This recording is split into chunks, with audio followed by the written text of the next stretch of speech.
আসসালামু আলাইকুম। এখন হচ্ছে সময় বিকাল 4টা।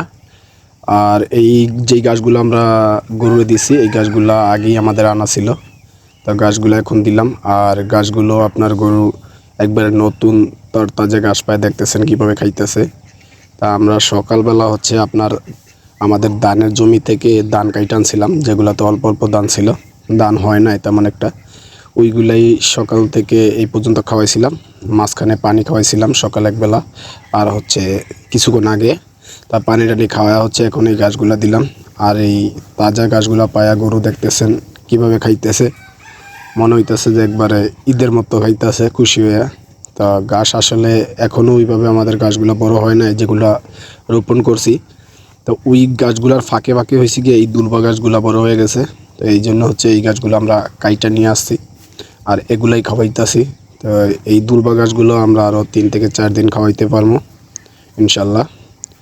এই গাছগুলা কাটার মূল উদ্দেশ্য হচ্ছে এই গাছগুলা যদি না কাটি তাহলে হচ্ছে যেই গাছগুলো আমরা রোপণ করছি ওই গাছগুলা বেড়ে উঠবে না ওইভাবে, কারণ রৌদ্রের তাপ পাইবে না, যার কারণ হচ্ছে ওই গাছগুলা এই গাছগুলোর নিচে পুরা থাকবে, বড় হইতে দেরি হবে। আর এই গাছগুলো তো আপনার তেমন একটা আয় ধরে না, কিন্তু ওই গাছগুলো যদি একবার হয়ে যায় তাহলে হচ্ছে গাছের আয় ধরে ভালো।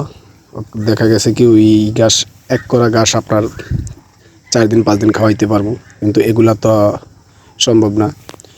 যাই হোক, শীত আইসা পড়ছে, এখন হচ্ছে গাছের তেমন একটা সমস্যা হবে না। গাছের সমস্যা হয় হচ্ছে বর্ষাকালে, কারণ চারিদিকে পানি থাকে। এখন আর চারিদিকে কোনো পানি নাই, বৃষ্টিও নাই।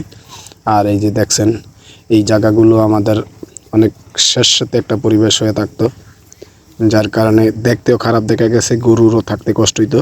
এখন বৃষ্টিও নাই, থাকতেও কষ্ট হয় না, চারিদিকে একবারে শুকনা, কোনো ঝামেলা নাই।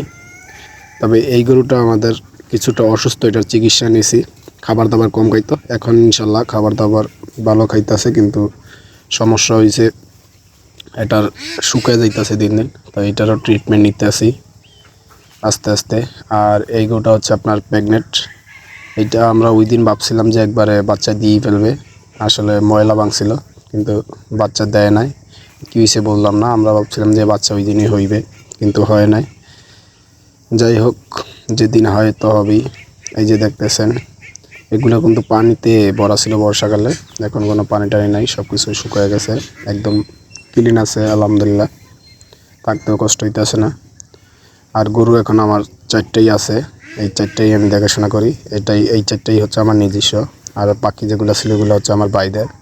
ওইগুলো ওরা গরু তুলে অন্য জায়গায় রাখে, ওরা ওই জায়গায় ওগুলো দেখাশোনা করে, আর এগুলোর দেখাশোনা আমি করি।